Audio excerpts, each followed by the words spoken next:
शिव जी को हमें खोजना नहीं है, हमें शंकर भगवान को खोजना नहीं है, हमें शंकर भगवान में खो जाना है। शिव के अंदर, शिव के भजन में, भगवान शंकर की भक्ति में, भगवान शंकर के स्मरण में, भगवान शंकर के मंत्र जाप में, भगवान शंकर के नाम जाप में हमें खो जाना, उसमें खो जाओ। और जब आप और हम जब उसकी भक्ति में खो जाते हैं तो फिर मेरा देवाधिदेव महादेव, मेरा शंकर, मेरा त्रिकालदर्शी, मेरा कैलाशी विनाशी शिव खुद आता है, मेरा शंकर खुद आता है, मेरा शिव स्वयं आते हैं और हमें ढूंढने का प्रयास करते हैं। मेरे शंकर स्वयं आते हैं स्वतः।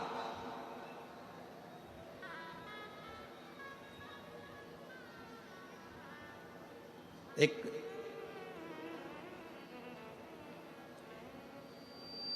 पुराना एक भजन आप सब गुनगुनाते हैं, पुराना एक भजन आप स्मरण में लेते हैं, पुराना भजन एक आप लोग गुनगुनाते हैं कि फूलों में ढूंढा तुझे कलियों में पाया है, और फूलों की खुशबू में मेरे बाबा का ठिकाना है। उसी तरह संसार में ढूंढना बंद करो परमात्मा को। हमें कहीं जाकर भगवान को खोजना नहीं है, वो हमारे दिल के अंदर बैठा हुआ है, केवल अपने अंदर झांक कर देखना है और परमात्मा का दर्शन करना।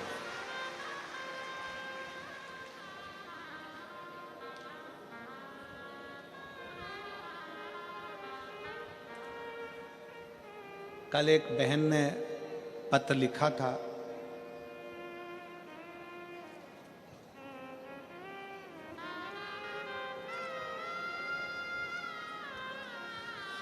पत्र में अगर हम ढूंढेंगे उसको तो मिल सकता है। एक बहन ने पत्र में लिखा था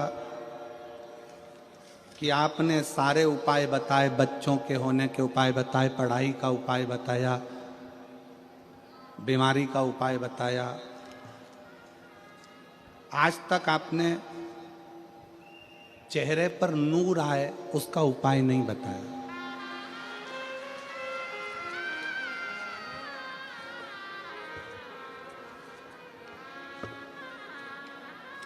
कल का एक पत्र था कि एक, अब देखो पत्र ढूंढेंगे तो समय लगेगा, जिसने भी लिखा होगा बैठी होगी जीजी हमारी।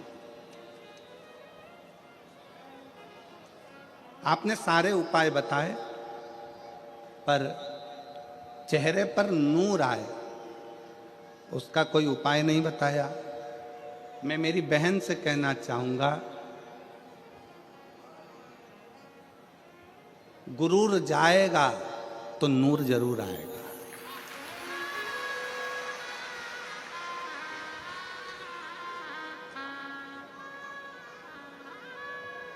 जब तक हमारे अंदर अहंकार भरा होगा ना, तो सामने वाला व्यक्ति भी बेकार दिखेगा और अपना चेहरा भी अपने को बेकार दिखेगा। अपने भीतर का गुरूर जाए तो नूर जरूर आता है। अपने भीतर का अहंकार जब समाप्त होता है, अपने भीतर का जब ईमान समाप्त होता है, अपने भीतर की अभिमत्ता समाप्त होती है, अपने भीतर का अहंकार जब समाप्त होता है तो अपना चेहरा अपने आप खिलने लगता है।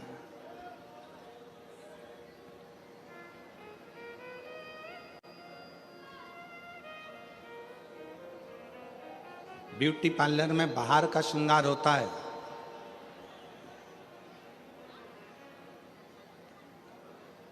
ब्यूटी पार्लर में बाहर का श्रृंगार होता है जिस श्रृंगार से उसका पति रीझ जाता है। शिव महापुराण में आत्मा का श्रृंगार होता है जिससे भोलेनाथ रीझ जाता है। यह आत्मा का श्रृंगार है। इस आत्मा के श्रृंगार से परमात्मा को रिझाया जा सकता है। इस आत्मा के श्रृंगार से परमात्मा को रिझाना सरल हो जाता है। आत्म श्रृंगार मूल है।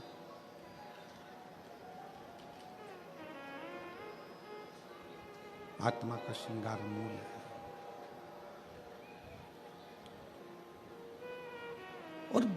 बाहर का श्रृंगार करना सरल है। ये बाहर की आवाज बढ़ा रहा है, अंदर की आवाज तो बढ़ाए, बोलो उसको।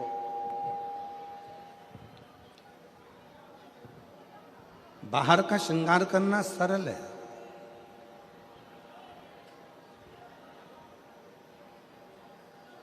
पर भीतर का श्रृंगार करना, अपने भीतर की अभिमत्ता को समाप्त कर देना, अपने भीतर के अभिमान को समाप्त कर देना, अपने भीतर के अहंकार को समाप्त कर देना, अपने भीतर की अभिमत्ता को समाप्त कर देना, ये सरल नहीं है, ये सहज नहीं है।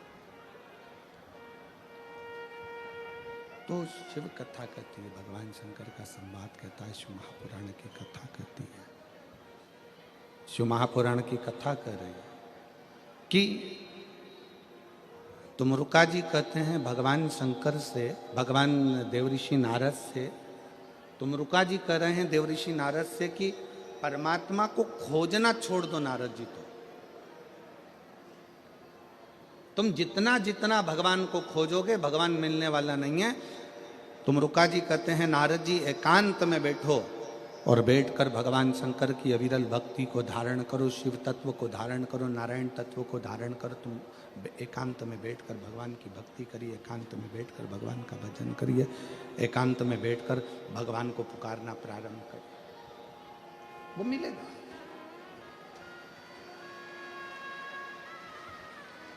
और क्यों ना मिले,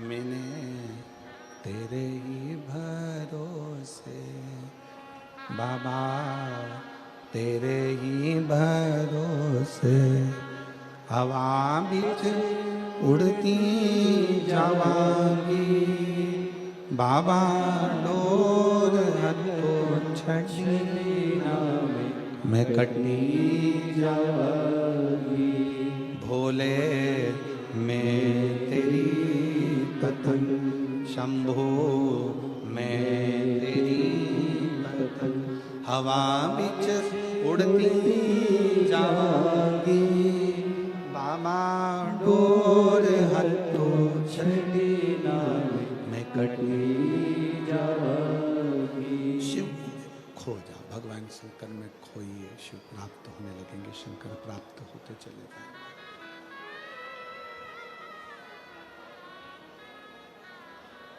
बहुत दूर दर्शन करने जाने से पहले अपने घर के नज़दीक में जो शंकर का मंदिर है, अपने घर के पास में जो शिव का मंदिर है, अपने घर के नज़दीक में जो शंकर का शिवालय है, पहले वहाँ जाइए।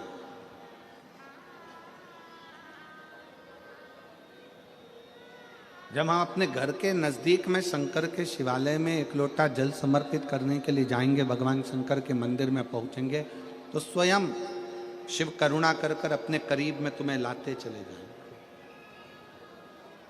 एक कथा शिव महापुराण के अंतर्गत आती है।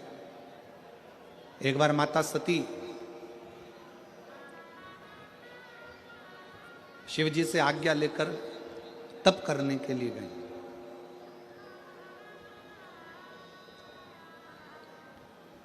और माता सती जब शिव जी से आज्ञा लेकर तप करने के लिए जाती हैं, तप करने के लिए पहुंचती हैं,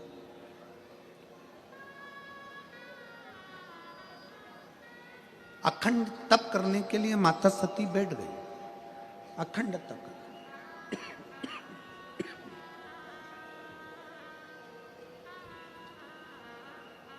भगवान शंकर ने आज्ञा भी दे दी माता सती को कि जाओ तुम तप करो, जाओ तुम तप करो।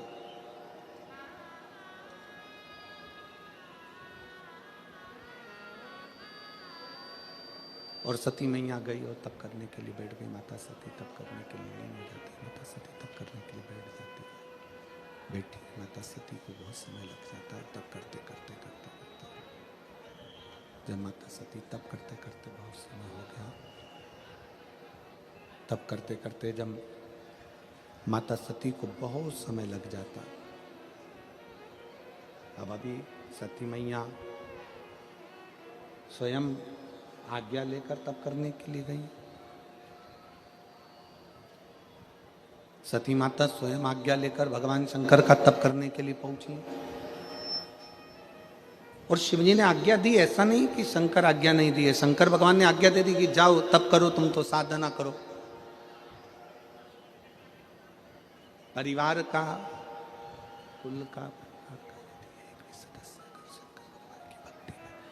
परिवार का, कुल का एक भी सदस्य यदि भगवान की भक्ति में रम जाए, परिवार कुल का एक सदस्य भी अगर भगवान की अविरल भक्ति में लग जाए, तो ये समझ लेना कि वो केवल अकेले को पार नहीं लगाता, परिवार कुल का एक सदस्य अगर शिव की भक्ति में लग गया तो 71 पीढ़ी को पार उतार देता है। एक सदस्य भी अगर भगवान की भक्ति में रमा है, एक सदस्य भी अगर भगवान का भजन कर रहा है, एक सदस्य भी अगर भगवान की अविरल भक्ति को धारण कर रहा है, तो वो पूरे कुल को पार कर देता है, पूरे परिवार।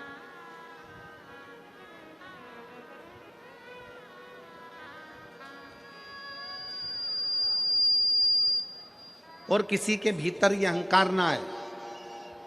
आप जितने लोग कथा श्रवण कर रहे हैं, जितने लोग कथा में पहुंचे हैं, आस्था चैनल पर कथा सुन रहे हो, फेसबुक यूट्यूब पर कथा सुन रहे हो, टाल में बैठ कथा सुन रहे हो, आप जहां बैठकर कथा का रसतत्व ग्रहण कर रहे हो, आप जहां बैठकर कथा सुन रहे हो, आपके अंदर ये अभिमतता नहीं आना चाहिए कि मैं भगवान की कथा को सुनने के लिए बैठी हूं या मैं भगवान की कथा श्रवण कर रही हूं। नहीं, बगीचे में बहुत सारे फूल होते हैं, एक फूल बगीचे में से तोड़ा जाता है, वो कौन सा फूल तोड़ा जाता है? जो बड़ा सुंदर लगता है। उसी तरह पूरे परिवार में अगर आप अकेले भगवान शंकर की भक्ति में लगे हो, तो भगवान को धन्यवाद देना कि भगवान ने उस बगीचे में से हमको चुना है।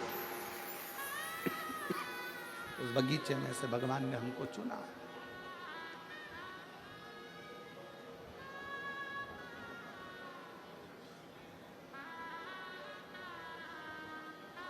भगवान को धन्यवाद दो कि उसने अपने को चुना, सत्संग के लिए, भजन के लिए, कीर्तन के लिए, मंत्र जाप के लिए, नाम जाप के लिए, स्मरण के लिए चुना। और तेरा ही दिया मैंने खाया पिया, तेरा शुक्रिया, तेरा शुक्रिया, मुझे भोले बाबा ने बहुत दे दिया,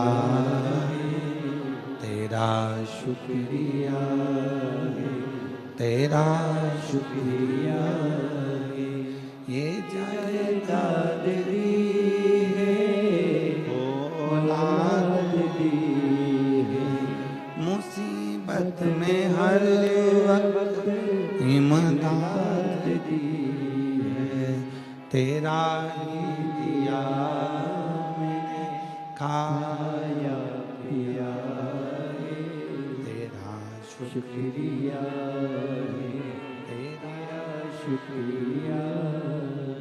भगवान को धन्यवाद दो। जो बगीचे में से एक पुष्प जैसे तोड़ा जाता है, बगीचे में से एक पुष्प निकाला जाता है, बगीचे में बहुत सारे फूल लगे होते हैं, उसमें से एक फूल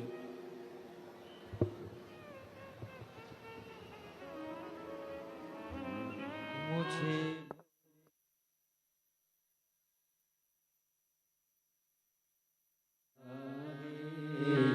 तेरा शुक्रिया रे, तेरा शुक्रिया रे, ये जायदाद दी है, औलाद दी है, मुसीबत में हर वक्त इमदाद दी है, तेरा ही दिया मैंने खाया पिया है, तेरा शुक्रिया है, तेरा शुक्रिया है। भगवान को धन्यवाद देते रहो कि उस शिव की कृपा से प्राप्त हुआ। अगर चुना, आप यदि भगवान की अविरल भक्ति में बैठे हो, भगवान के भजन में बैठे हो, भगवान के स्मरण में बैठे हो, मान लो कोई व्रत आप कर रहे हो, कोई तप आप कर रहे हो, कोई साधना आप कर रहे हो, कोई उपासना आप कर रहे हो, तो भगवान को धन्यवाद दो कि उसने आपको चुना है भगवान की भक्ति के लिए, स्मरण के लिए, पूजन के लिए, पाठ के लिए, अनुष्ठान के लिए। उसने आपको चुना। एक पत्र है,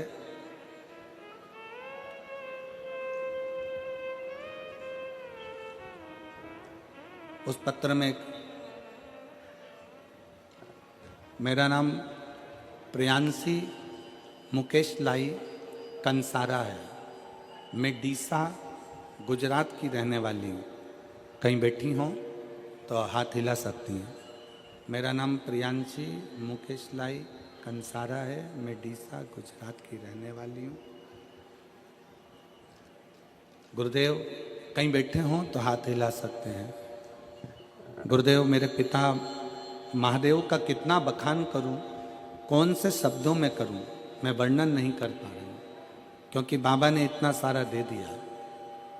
2018-19 से नित्य महादेव के जल अर्पण करने जाती थी, पर 2022 में जब मैंने अपनी सिविल इंजीनियरिंग की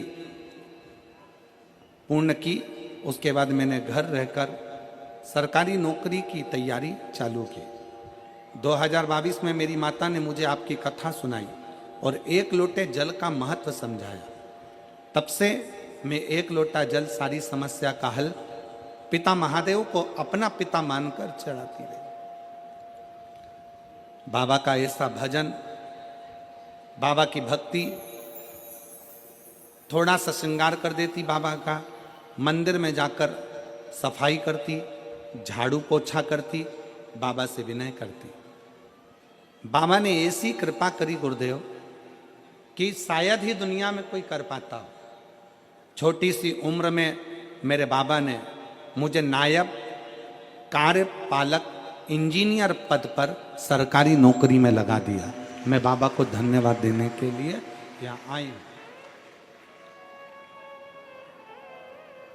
एक लाइन बहुत अच्छी लिखी है, आप अगर स्मरण करेंगे तो आपको प्राप्त होगा। वैसे तो परीक्षा के समय पर मुझे बहुत सारी कठिनाइयाँ आई, पर बाबा ने मुझे डूबने नहीं दिया, बाबा ने मेरा विश्वास टूटने नहीं दिया, बाबा ने मुझे संभाल लिया। ये शिव तत्व है, ये भगवान शंकर की कथा है, ये शिव की उपासना है, भगवान शंकर की भक्ति है। प्रियांशी मुकेश लाई कंसारा डीसा गुजरात की हैं, कहीं बैठी हों तो एक बेलपत्र लेने के लिए आ सकते हैं। भक्ति किसको कहते हैं, विश्वास किसको कहते हैं, दृढ़ता किसको कहते हैं, मंत्र जाप किसको कहते हैं, नाम जाप किसको कहते हैं, स्मरण किसको कहते हैं, ये इससे सीखने को मिलता है। आप जितना जितना भक्ति में लीन होंगे, फिर निवेदन करूंगा, आप जितना जितना भक्ति में डूबते चले जाओगे, शंकर के भजन में, शिव की उपासना में खोते चले जाओगे, शंकर के स्मरण में खोते चले जाओगे, उतना उतना आपको शंकर को नहीं खोजना पड़ेगा, मेरा देवाधिदेव महादेव खोज कर आपकी झोली खुशियों भर देगा, ये निश्चित है। आपको नहीं ढूंढना, भगवान शंकर स्वयं ढूंढेंगे। आप करें उसका भजन, आप उसका स्मरण करिए, आप उसका मंत्र जाप करिए, आप उसका नाम जाप करिए, आप उसका स्मरण करिए, वो संभाल लेगा। शिव तत्व जा। सती मैया भगवान शंकर जी से आज्ञा लेकर तप करने के लिए चली गई।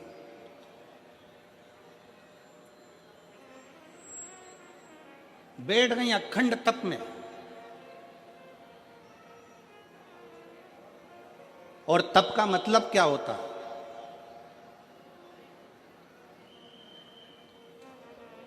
चलिए उपास का मतलब बताओ। ओ मेरी सूरत की जीजियों और मेरे सूरत के जितने जीजा बैठे हैं, जरा बताओ उपास का मतलब क्या होता है? व्रत का मतलब क्या होता है? भोजन छोड़ देना व्रत है? जम के बोलो जरा। नहीं। खाना छोड़ देना व्रत है? जम के बोलो जरा। नहीं। व्रत का मतलब क्या है?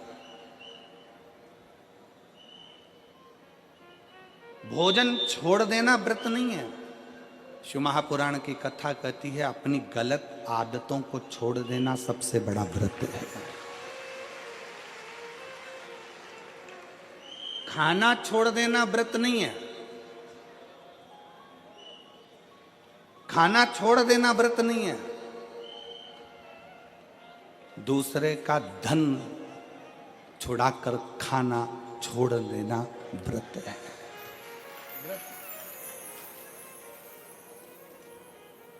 मंदिर में जाकर पूजन करना, मंदिर में जाकर अगरबत्ती लगाना, ये व्रत अपनी जगह पर है, पर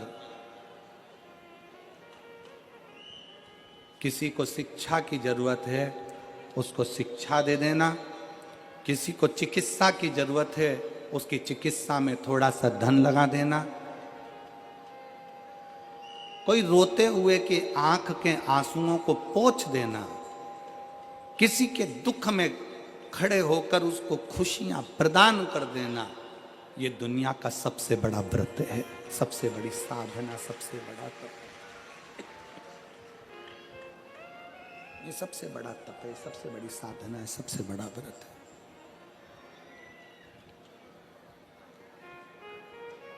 कभी करके देखो।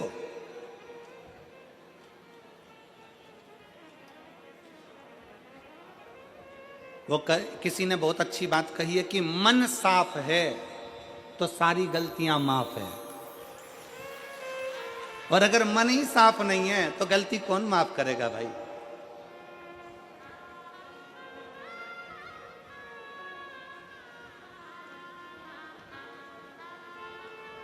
घर वालों से कह दिया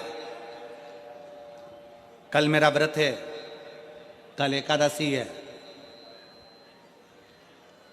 कल व्रत है मेरा।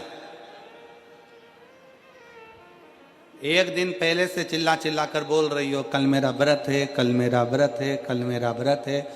दूसरे दिन व्रत चालू हुआ और व्रत चालू होने पर सुबह से कुछ बनाया खाया, क्या करा भगवान जाने, जो कुछ भी करा, केवल व्रत वाले दिन अन्न नहीं खाया, बाकी का जो खाने वाली चीज थी वो सब निपटाया।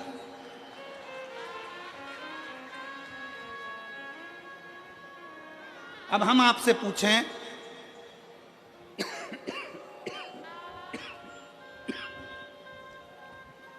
कि व्रत वाले दिन आपने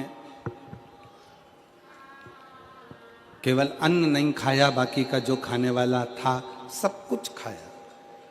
अब कोई आपसे पूछे कि आपने सवेरे भी फलाहार करा, दोपहर में तुमने फल खाया, शाम को सोते समय तुमने फलाहार करा, तुम फल खाए, इतना तुमने जो खाया उतने में तुमने भगवान का गुणगान कितना गाया, तुम भगवान का भजन कितना करा, तुमने भगवत नाम स्मरण कितना किया, तुमने भगवान का नाम उच्चारण कितना किया।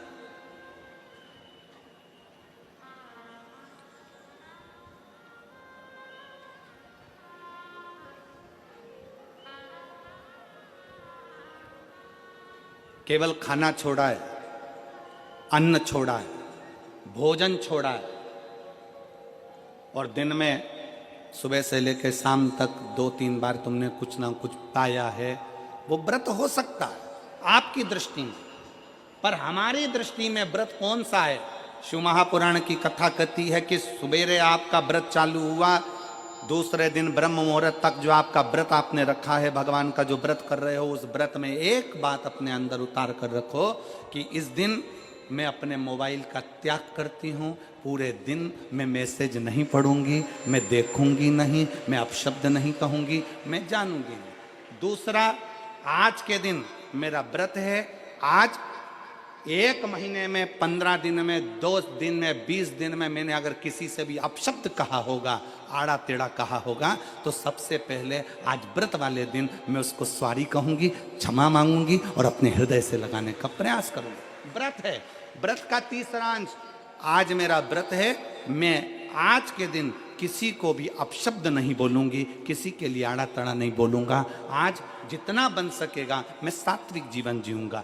चौथा, आज मेरा व्रत है, आज के दिन मैं झूठ नहीं बोलूंगी, ना झूठ बोलूंगा सुबह से लेकर शाम तक। और 5वां, आज व्रत वाला दिन है, जितना फलाहार मैं करूंगी उसका पैसा जोड़ूंगी कि 15 रुपए का मैंने साबूदाना खाया, 10 रुपए का बटाटा खाया, ये खाया, वो खाया, सारा हिसाब लगाकर 55, 60, 70 रुपए जितने होते हैं उसमें से एक अंश निकालकर मैं उसका एक भाग किसी गौशाला में जाकर गाय को चारा जरूर दूंगा।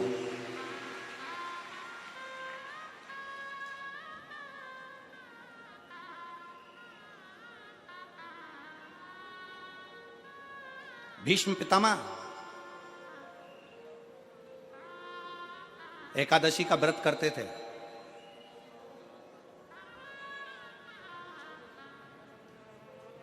भीष्म पितामह एकादशी का व्रत करते थे।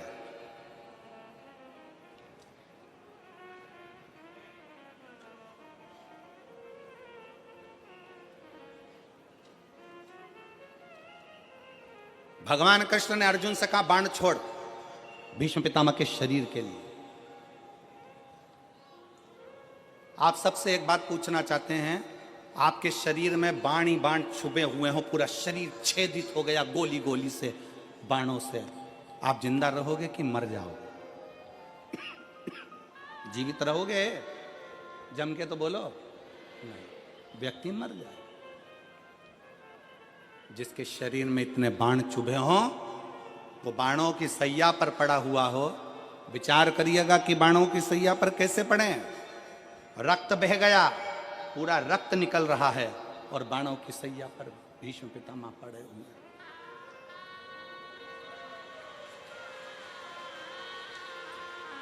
बाणों की सैया पर भीष्म पितामह पड़े। विचार करिए।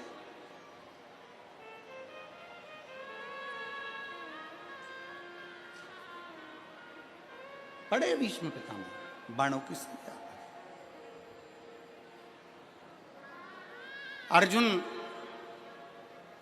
बाण छोड़ता है। बाण छोड़ने से पहले अर्जुन के मन में संशय उत्पन्न हो गया।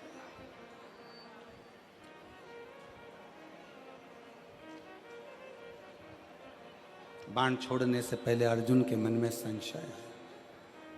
अर्जुन ने कहा प्रभु, अगर मैं बाण छोड़ता हूं और भीष्म पितामह के शरीर में लगेगा तो भीष्म पितामह को कष्ट बहुत होगा, बहुत कष्ट।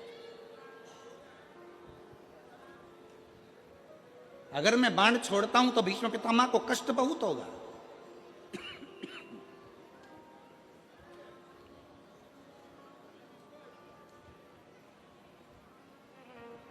भगवान कृष्ण बोलते हैं, भगवान कृष्ण ने कहा अर्जुन, तुम्हारा काम है बाण छोड़ना।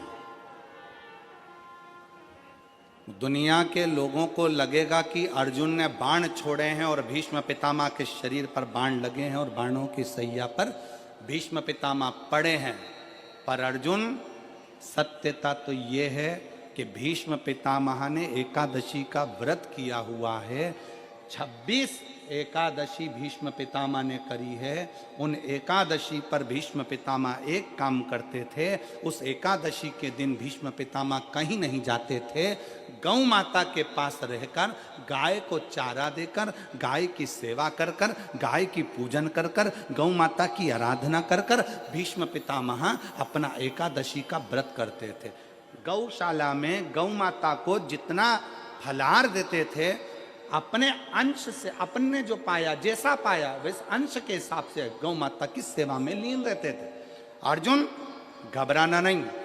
बाण तुम छोड़ोगे, दुनिया के लोगों को लगेगा कि अर्जुन ने बाण छोड़ा है। भीष्म पितामह बाणों की सैया पर पड़े हैं, दुनिया के लोगों को लगा रहेगा। पर अर्जुन, भीष्म पितामह के शरीर में बाण नहीं चुभेंगे। भीष्म पितामह बाणों की सैया पर नहीं, जो एकादशी का व्रत भीष्म पितामह ने करा है, उस एकादशियां भीष्म पितामह को अपने हाथ पर झेल लेगी और उसको अपने हाथों पर।